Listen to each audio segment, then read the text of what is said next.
আচরণবিধি লঙ্ঘন করলে সব জায়গায়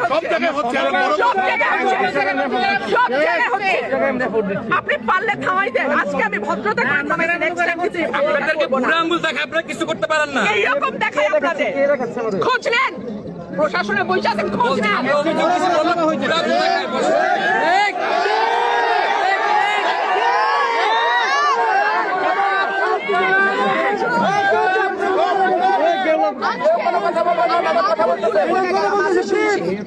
ভবিষ্যতে শুনবো না।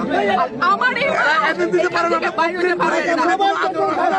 আমি যদি না বলি এখান থেকে বাইরে হতে পারবেন না স্যার, মাথায় রাখেন। শেখ হাসিনার সময় আপনারা যাদের কথা এখন চলতেছেন তারা কানে ধইরা খাটের নিচে থাকতো স্যার। আমি রুমিন ফারহানা, কোনো দল লাগে না আমার।